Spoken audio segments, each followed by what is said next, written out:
Hello student, last lecture में આપણે વાયુના પ્રવાહીકરણની ચર્ચા કરી હતી કે વાયુનું પ્રવાહીકરણ જ્યારે થાય ત્યારે વાયુનું પ્રવાહીકરણ એના ક્રાંતિક તાપમાને થાય. ક્રાંતિક તાપમાન કરતાં ઊંચા તાપમાને વાયુનું પ્રવાહીકરણ શક્ય છે નહીં, પણ ક્રાંતિક તાપમાન કરતાં નીચા તાપમાને વાયુનું પ્રવાહીકરણ થાય. અને વાયુનું પ્રવાહીકરણ થાય ત્યારે શરૂઆતમાં ક્રાંતિક તાપમાને પહોંચે છે ત્યારે શું થાય છે કે ક્રાંતિક તાપમાન પછી થોડા ઓછા તાપમાને વાયુકલા અને પ્રવાહી કલા બંનેનું મિશ્રણ જોવા મળે છે.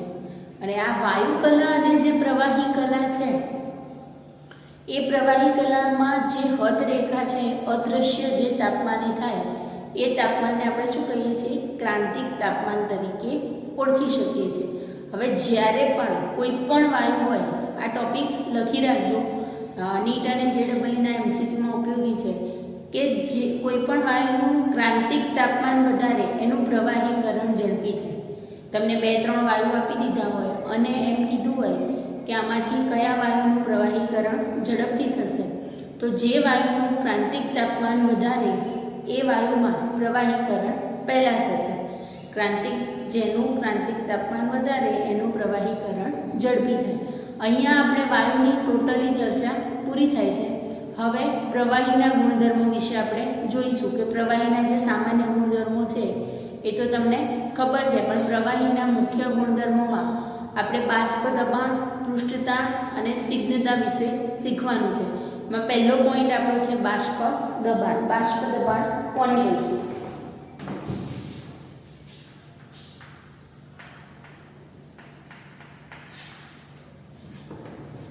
તો પ્રવાહી છે ને એને જ્યારે કોઈ પાત્રમાં ભરેલું હોય, સપોઝ કોઈ પાત્રમાં અડધું પ્રવાહી ભરી દીધું છે અને પછી આપણે એના પર લીડ ઢાંકી દઈએ છીએ, મતલબ કે એનું ઢક્કણ છે એ ઢાંકી દઈએ છીએ, તો અડધું પાત્ર પ્રવાહીથી ભરેલું છે અને પાત્ર ઢાંકી દીધું છે, મતલબ કે એને શૂન્યાવકાશ કરેલું છે એવું આપણે કહી શકીએ.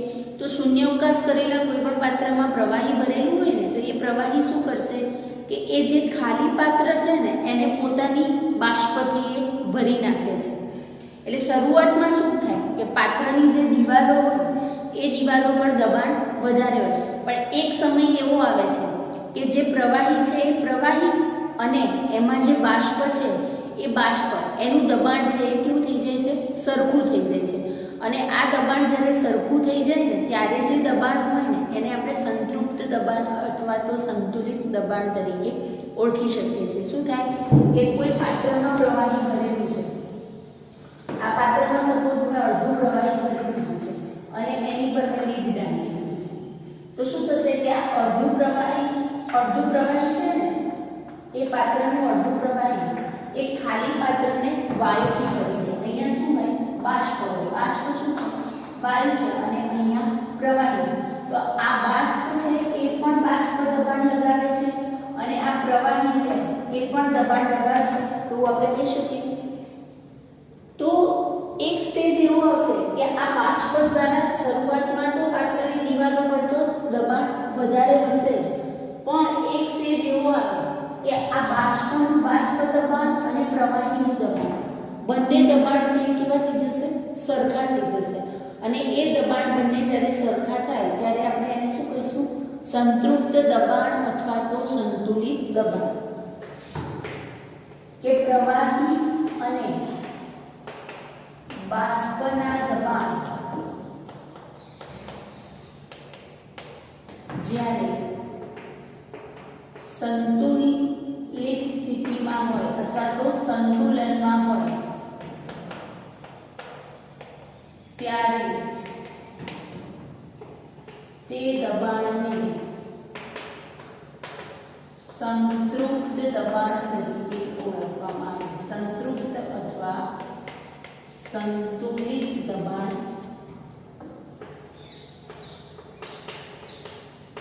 કહે છે. ક્લિયર હતું કે બાષ્પ દબાણ શું છે?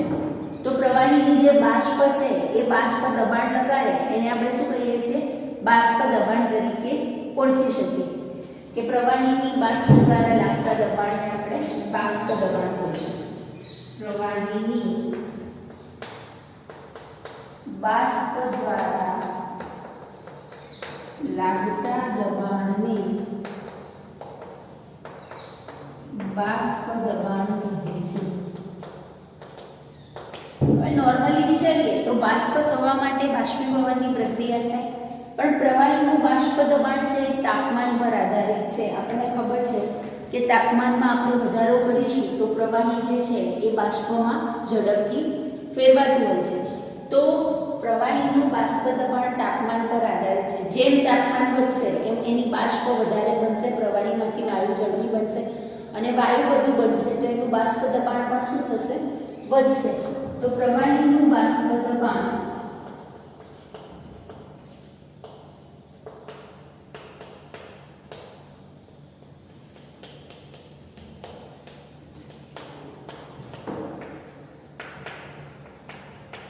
તાપમાન પર આધારિત છે. હવે અહીંયા શું છે કે જ્યારે પણ બાષ્પ દબાણ ઉત્પન્ન થયું ત્યારે આપણે પાત્રને શું કર્યું છે? શૂન્યાવકાશ કરેલું છે. એને આપણે કોઈ ગરમી આપતા નથી, એ વાતાવરણમાંથી જ ગરમી લઈએ છીએ. પણ જો પ્રવાહીને ખુલ્લા પાત્રમાં ગરમ કરવામાં આવે, કે કોઈ પ્રવાહી છે એને ગેસ પર મૂકી દીધું, એની પર આપણે લીડ ઢાંકતા નથી, તો પ્રવાહીને ખુલ્લા પાત્રમાં ગરમ કરવામાં આવે છે ત્યારે પ્રવાહી જે છે એ પ્રવાહી દ્વારા ઉત્પન્ન થયેલી બાષ્પ અને વાતાવરણનું જે દબાણ છે એ બંને દબાણનું જ્યારે સંતુલન થાય ત્યારે જે આપણું પ્રવાહી છે એનું સંપૂર્ણ બાષ્પીભવન થઈ શકે એવું આપણે કહી શકીએ. અને જ્યારે પ્રવાહીની જે બાષ્પનું દબાણ છે એ દબાણ અને વાતાવરણનું દબાણ છે એ બંને સંતુલનમાં આવે એ પરિસ્થિતિને આપણે ઉત્કલન તરીકે ઓળખીએ છીએ. અહીંયા જે પ્રક્રિયા થતી હતી એ બંધ પાત્રમાં થતી હતી, શૂન્યાવકાશ કરેલા પાત્રમાં. પણ જો ખુલ્લા પાત્રમાં પ્રવાહીને ગરમ કરવામાં આવે છે, ખુલ્લા પાત્રમાં પ્રવાહીને ગરમ કરીએ તો પ્રવાહી દ્વારા શું થશે? ગરમ કરીએ છીએ એટલે પ્રવાહીનું બાષ્પમાં રૂપાંતરણ થશે. હવે બાષ્પમાં રૂપાંતરણ થાય એટલે એ બાષ્પનું દબાણ ઉત્પન્ન થશે. તો એ બાષ્પ દબાણ અને વાતાવરણનું દબાણ બંનેનું જ્યારે સંતુલન થાય ત્યારે જે પાત્રમાં પ્રવાહી છે એનું સંપૂર્ણ બાષ્પીભવન થાય એવું આપણે કહી શકીએ. અને એ પ્રવાહીની બાષ્પનું દબાણ અને વાતાવરણનું દબાણ છે એ સંતુલિત સ્થિતિમાં આવે એને આપણે શું કહીશું? ઉત્કલનની પ્રક્રિયા તરીકે ઓળખીએ છીએ. કે ખુલ્લા પાત્રમાં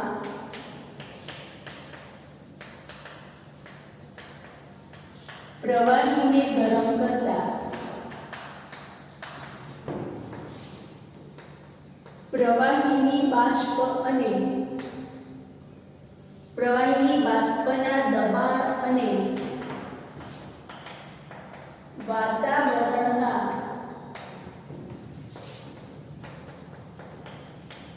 દબાણ વચ્ચે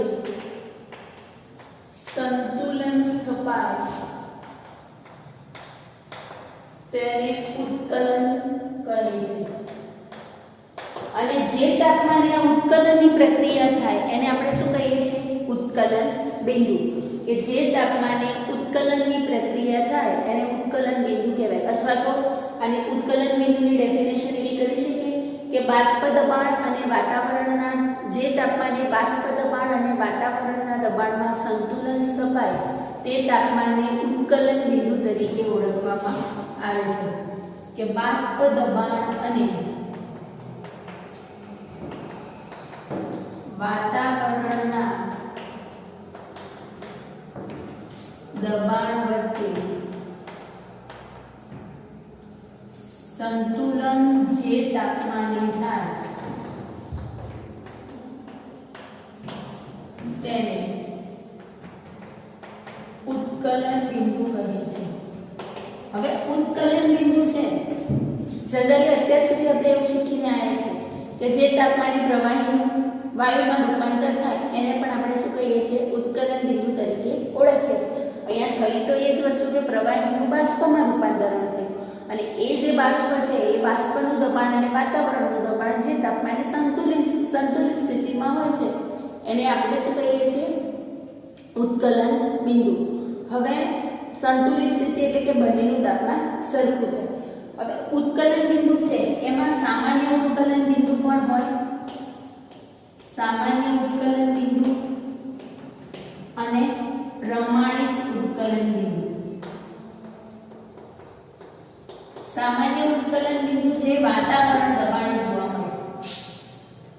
એક વાતાવરણ દબાણે જે ઉત્કલન બિંદુ હોય એને આપણે શું કહીએ છીએ? સામાન્ય ઉત્કલન બિંદુ તરીકે ઓળખીએ છીએ. અને એક બાર દબાણે જે તાપમાન હશે, એક બાર દબાણે જે ઉત્કલન બિંદુ હોય એને આપણે શું કહીએ છીએ? પ્રમાણિત ઉત્કલન બિંદુ તરીકે ઓળખીએ છીએ. ધારો કે આપણે પાણીની વાત કરીએ તો H2O નું ઉત્કલન બિંદુ કેટલું છે? બધાને ખબર છે કે H2O નું ઉત્કલન બિંદુ 100 સેલ્સિયસ. 100 સેલ્સિયસ છે એ ક્યારે હશે? એક વાતાવરણ દબાણે હશે. તો આ એનું શું થયું? સામાન્ય ઉત્કલન બિંદુ છે. પણ H2O નું ઉત્કલન બિંદુ પ્રમાણિત તાપમાને 9.61 સેલ્સિયસ. આ ક્યારે હશે? એક બાર દબાણ હશે ત્યારે. એટલે એવું કહી શકીએ કે સામાન્ય ઉત્કલન બિંદુ છે એ પ્રમાણિત ઉત્કલન બિંદુ કરતાં ઓલવેઝ વધારે જ હોય. સામાન્ય ઉત્કલન બિંદુ પ્રમાણિત ઉત્કલન બિંદુ કરતાં વધારે હોય છે. ક્લિયર? હવે બાષ્પ દબાણ છે એ તાપમાન પર આધારિત છે એવું આપણે કહીએ કે બાષ્પ દબાણ શેના પર આધારિત છે? તાપમાન પર. તો ઉત્કલન બિંદુ એ એક જાતનું તાપમાન જ થયું. તો જો દબાણ ઘટે તો ઉત્કલન બિંદુમાં ઘટાડો જોવા મળે છે. બાષ્પ દબાણમાં ઘટાડો થાય તો ઉત્કલન બિંદુમાં શું થાય છે? ઘટાડો થાય છે. અને બાષ્પ દબાણમાં વધારો થાય તો ઉત્કલન બિંદુમાં વધારો. બાષ્પ દબાણ ઘટે તો ઉત્કલન બિંદુ ઘટે છે અને બાષ્પ દબાણ વધે તો એનું ઉત્કલન બિંદુ શું થાય છે? વધે છે. હવે એક્ઝામ્પલ આપણે જોઈએ તો જનરલી પ્રેશર કુકરનું એક્ઝામ્પલ તમને ખબર હશે કે પ્રેશર કુકરમાં શું કરવામાં આવે કે કુકરનું લીડ બંધ કરીએ છીએ આપણે એટલે એમાં દબાણ વધે છે તો ઉત્કલન બિંદુ શું થશે? વધશે. અને રસોઈ છે એ બહુ ઝડપથી થતી હોય છે. એટલે બાષ્પ દબાણમાં વધારો થાય તો ઉત્કલન બિંદુમાં વધારો થાય. ઘણા બધા એક્ઝામ્પલ બુકમાં આપેલા છે કે પર્વતો પર દબાણ કેવું હોય છે? ઓછું હોય છે. તો ત્યાં ઉત્કલન બિંદુ કેવું હશે? ઓછું હશે. હોસ્પિટલમાં ઓપરેશન પછી બધા જે સાધનો છે એને જંતુરહિત કરવા માટે એન્ક્લેવમાં નાખવામાં આવે છે તો એમાં પણ પ્રેશર વધારી ઉત્કલન બિંદુમાં વધારો કરી અને જંતુમુક્ત કરવામાં આવતા હોય છે. તો અહીંયા બાષ્પ દબાણ શું છે એ ક્લિયર થઈ ગયું કે પ્રવાહીની બાષ્પ દ્વારા જે દબાણ લાગે છે એને આપણે શું કહીએ છીએ? બાષ્પ દબાણ તરીકે ઓળખીએ છીએ. ક્લિયર આટલું? હવે આના પછી આવે છે પૃષ્ઠતાણ. બીજો ગુણધર્મ છે પ્રવાહીનો પૃષ્ઠતાણ. કે પૃષ્ઠતાણ શું છે?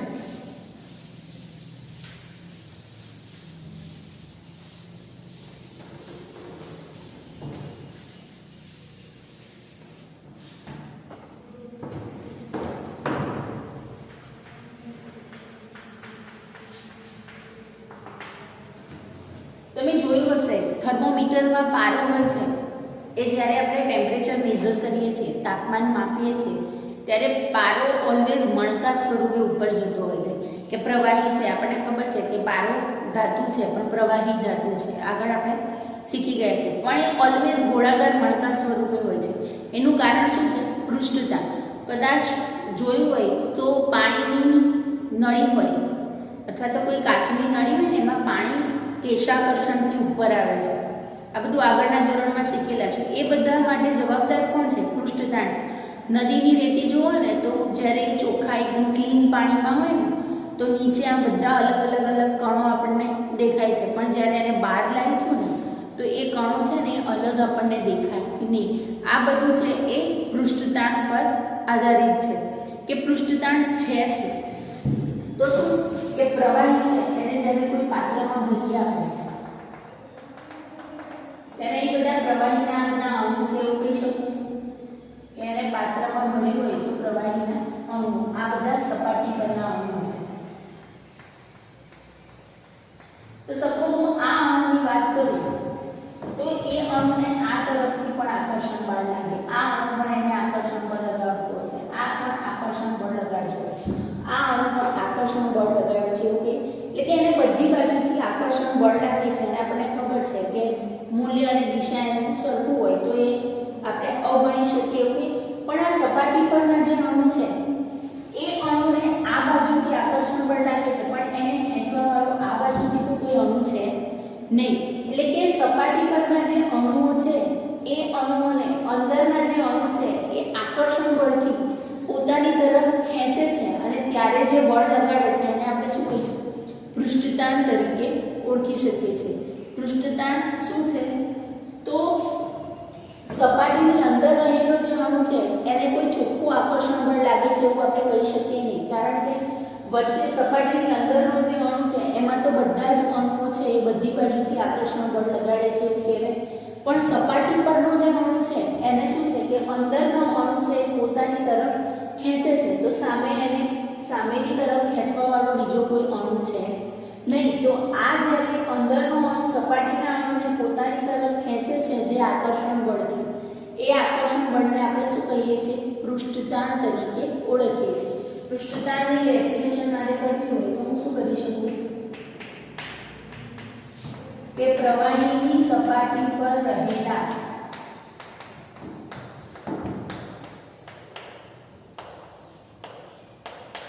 અણુઓને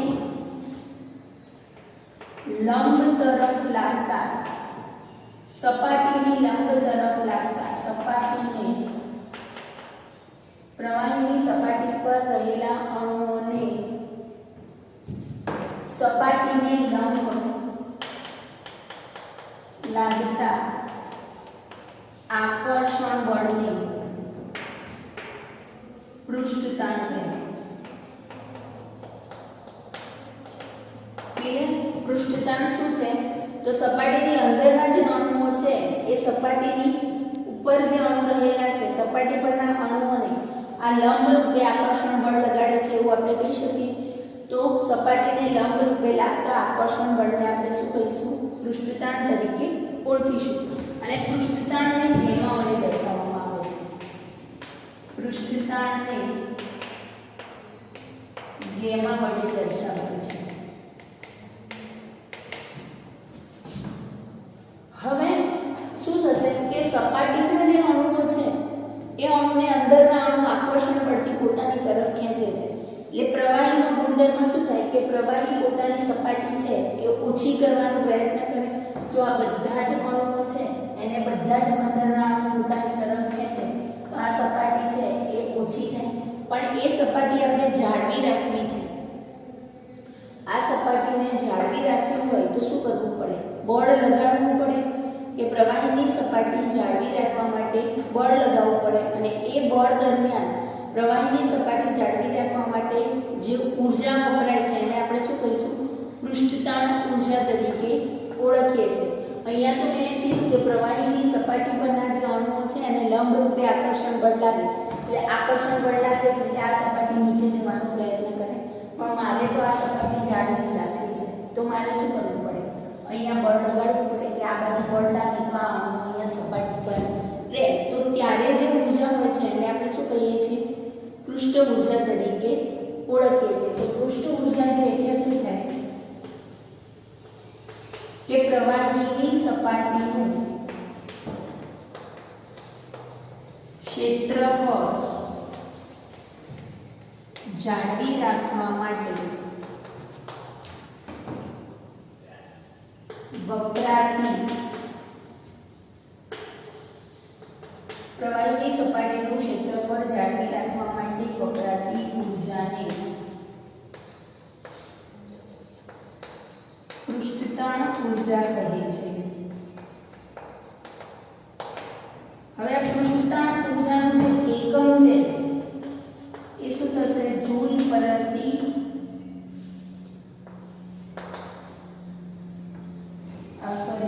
પ્રતિ સેકન્ડ સ્ક્વેર થશે. પૃષ્ઠતાણ ઊર્જાનો એકમ છે એ શું થાય છે? જૂલ પ્રતિ મીટર, કારણ કે એકમ ક્ષેત્રફળ છે. જૂલ પ્રતિ મીટર સ્ક્વેર. એનું પારિમાણિક સૂત્ર, તમે ફિઝિક્સમાં પારિમાણિક સૂત્ર શીખ્યા છો કેવી રીતે શોધાય? તો kg સેકન્ડ રેઝ ટુ -2 છે. ક્લિયર આટલું? પૃષ્ઠતાણ ઊર્જાનો એકમ આપણને ખબર છે જૂલ પ્રતિ મીટર સ્ક્વેર છે અને એનું પારિમાણિક સૂત્ર છે એ કેજી પ્રતિ સેકન્ડ ઇન્વર્સ છે અને પૃષ્ઠતાણનો એસઆઈ એકમ આપણે જોઈએ તો ન્યૂટન પ્રતિ મીટર. આનો એસઆઈ એકમ છે એ ન્યૂટન પ્રતિ મીટર છે. ક્લિયર આટલું? હવે મેં આગળ કીધું કે પૃષ્ઠતાણને કારણે કેશાકર્ષણ નળીમાં જે પ્રવાહી છે એ ઊંચે ચડતું હોય છે, મળતું ગોળાકાર હોય છે. એ બધા એક્ઝામ્પલ તમારી બુકમાં આપેલા છે, એ વાંચજો. પછી એક એક્ઝામ્પલમાં આપ્યું છે કે કાચનું અગ્નિ પોલિશિંગ. ખરેખર શું છે કે પૃષ્ઠતાણને કારણે જ્યારે કાચને ગરમ કરવામાં આવે ને ત્યારે કાચ છે ને થોડો પીગળે. કાચને ગરમ કરીએ તો કાચમાં શું થાય? પીગળે છે. આપણે જોઈએ છીએ કે કાચની ધારો એકદમ આપણે નિશ્ચિત કરાવીએ છીએ, વાગે નહીં એના માટે. તો પૃષ્ઠતાણને કારણે કાચને જ્યારે ગરમ કરવામાં આવે છે ત્યારે કાચ છે એ પીગળે છે અને પછી એની જે ધાર છે એ ધારને શું કરવામાં આવે છે? ઘસવામાં આવે છે અને ધાર ઘસીને લીસી બનાવવામાં આવે છે. અને આપણે શું કહીશું? કાચનું અગ્નિ પોલિશિંગ તરીકે ઓળખવામાં આવતું હોય છે. હવે પૃષ્ઠતાણને અસર કરતા પરિબળો આપણે જોઈએ કે પૃષ્ઠતાણને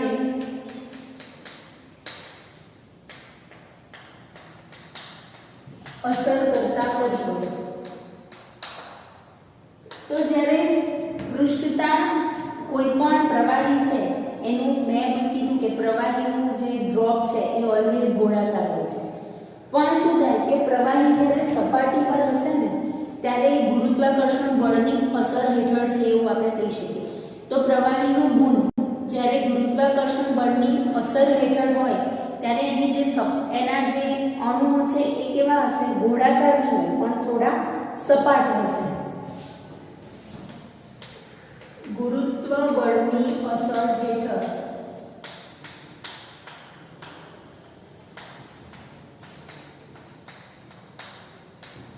પ્રવાહીના અણુ સપાટ હોય છે, પરંતુ ગુરુત્વ બળ મુક્ત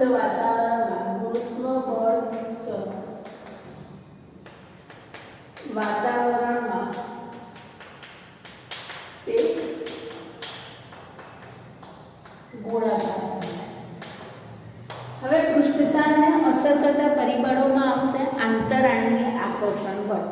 તો જેટલું આંતરાણ્વીય આકર્ષણ બળ વધારે હોય, અણુ વચ્ચે આંતરાણ્વીય આકર્ષણ બળ વધારે હોય એટલું પૃષ્ઠતાણ શું હોય?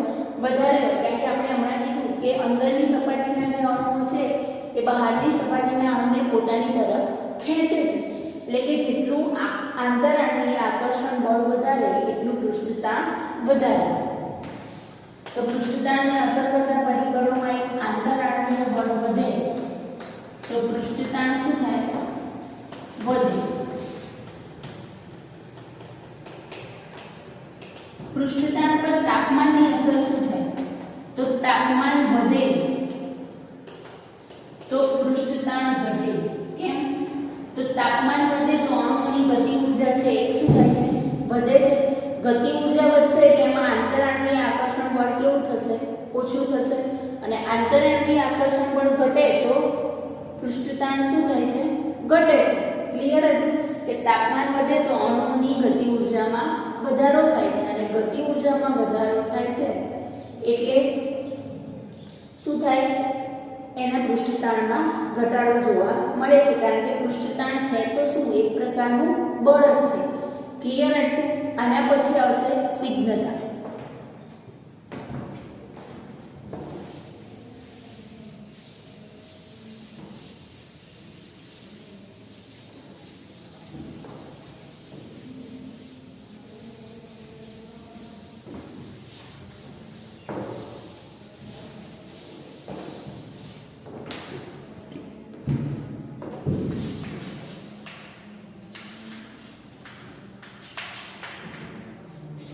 હવે સ્નિગ્ધતાનું શું છે કે પ્રવાહીનો એક ગુણધર્મ છે કે જ્યારે પ્રવાહીનું વહન થતું હોય, પ્રવાહી નીચે આપણે અહીંયા ઢોળાઈ ગયું છે આપણાથી અને એનું જ્યારે વહન થાય ત્યારે પ્રવાહી લેયરમાં વહે છે. એના સ્તર વહેતા હોય છે, આખાને આખા સ્તર વહેતા હોય છે. એટલે આ રીતે ધારો કે કોઈ પ્રવાહી છે એ કોઈ સપાટી પર વહી રહ્યું છે,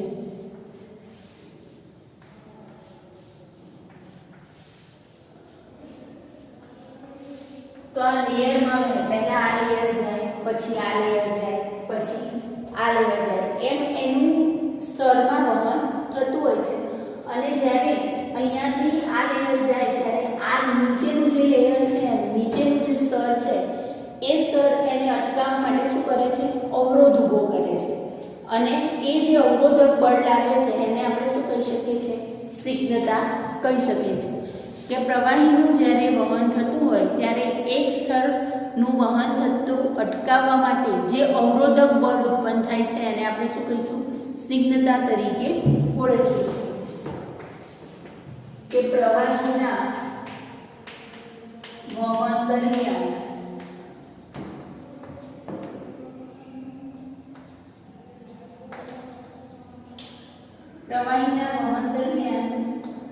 વહન પામતા સ્તરને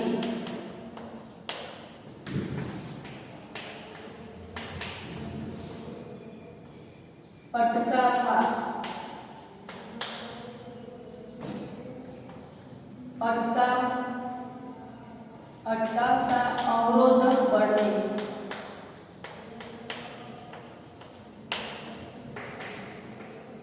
સ્નિગ્ધતા કહે છે. હવે શું થાય કે આ સ્તરનું જ્યારે વહન થાય ત્યારે ઉપરનું સ્તર છે એનું વહન થતું હશે, પણ એનું નીચેનું સ્તર કેવું હશે? સ્થિર હશે એવું કહી શકું કે આ સ્તરનું જ્યારે વહન થાય છે ત્યારે એના નીચેનું સ્તર છે એ કેવું છે? સ્થિર છે. એટલે કે સ્તર બાય સ્તર વહન થાય છે ત્યારે એનો જે વેગ હોય, વેગમાં જે ફેરફાર, વેગ અચળ રહેશે. આ સ્તર અહીંથી નીકળશે, પછી આ નીકળશે, પછી આ નીકળશે. એટલે કે આ બધા સ્તરનો જે વેગ છે એને પ્રણવતા વેગ અથવા તો આપણે પટલીય પ્રવાહ તરીકે ઓળખી શકીએ છીએ. કે પ્રણવતા વેગ શું છે? અથવા તો એને શું કહીશું? પટલીય પ્રવાહ તરીકે ઓળખીએ. તો આ પ્રવાહીનું જ્યારે વહન થાય છે ત્યારે દરેક સ્તરનો જે વેગ છે એ વેગના ફેરફારને આપણે શું કહીએ છીએ? પ્રણવતા વેગ.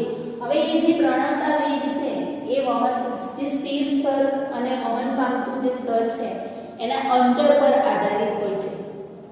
કે અંતર વધશે તો વેગ શું થશે? વધશે. અંતર ઘટે તો વેગમાં શું થાય છે? ઘટાડો થાય છે. તો પ્રણવતા વેગ અથવા તો પટલીય પ્રવાહ એ સ્થિર સ્તર અને વહન પામતા સ્તર વચ્ચેના અંતર પર આધારિત હોય છે.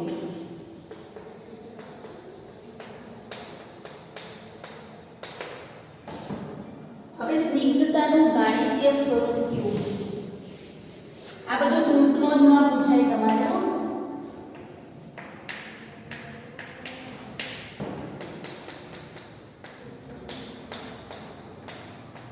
તો હમણાં મેં કીધું કે વહન પામતું જે સ્તર છે એના નીચેનું સ્તર કેવું હશે? સ્થિર હશે. આનો વેગ કેવો હોય? વધારે હોય. સ્થિર જે છે એના કરતા ધારો કે આ બે સ્તર છે એના વચ્ચે અંતરનો ફેરફાર છે dz લઉં છું. અહીંયા આનો વેગ u છે, આનો d - du છે અને આનો u + du છે. મતલબ સોરી, આનો u - du કારણ કે આનો ઓછો હશે અને આનો u + du. ધારો કે એક સ્તર છે જે વહન પામે છે એનો વેગ એના નીચેના સ્તરના વેગ કરતાં વધારે હશે અને એના પછીનું નીચેનું જે સ્તર છે એનો વેગ અહીંયા ઓછો હશે અને આ બંને વચ્ચેનો જે ફેરફાર છે એ du/dz છે એવું કહું. કે પ્રણવતા વેગ du/dz છે અને આનું ક્ષેત્રફળ છે એ છે એવું કહું કે ક્ષેત્રફળ a. તો સ્નિગ્ધતા છે તો શું? એક પ્રકારનું બળ છે અને એ જે બળ છે એ શેના પર આધારિત છે? તો જે વહન પામતા સ્થળની નીચેનું સ્થળ છે એના ક્ષેત્રફળ પર અને એના પ્રણવતા વેગના સમપ્રમાણમાં એ હોય છે એના પર આધારિત છે એવું કહી શકાય. તો બળ છે એ ક્ષેત્રફળ અને પ્રણવતા વેગ પર આધારિત છે એવું મારે કહી શકાય. હવે અહીંયા હું ચલન દૂર કરું તો આવો આવે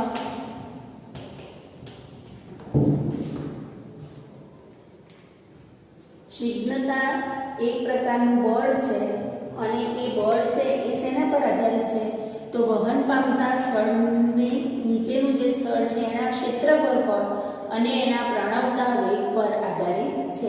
અહીંયા જો ક્ષેત્રફળ 1 એકમ લેવામાં આવે આ n શું છે તો સ્નિગ્ધતાનું માપન છે. n શું છે સ્નિગ્ધતાનું માપન છે કે કેટલું અવરોધક બળ ઉત્પન્ન કરે છે એનું માપન છે અને હું શું કહીશ n કહીશ. હવે ક્ષેત્રફળ 1 એકમ લેવામાં આવે તો F બરાબર n થાય.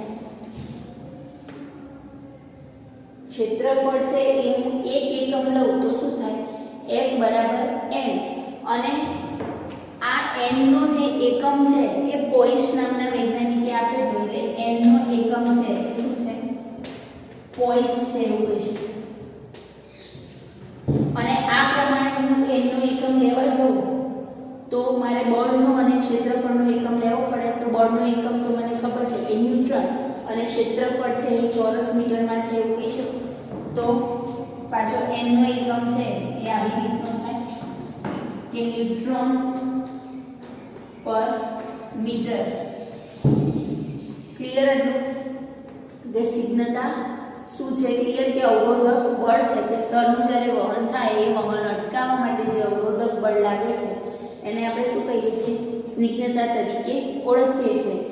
આનો એકમ પોઈસ કેમ કીધો તો પોઈસ નામના વૈજ્ઞાનિકે આપ્યો તો એટલા માટે એને આપણે પોઈસ તરીકે લખીએ છીએ કે એનો એકમ સ્નિગ્ધતાનું જે માપન છે એને આપણે પોઈસમાં માપીએ છીએ.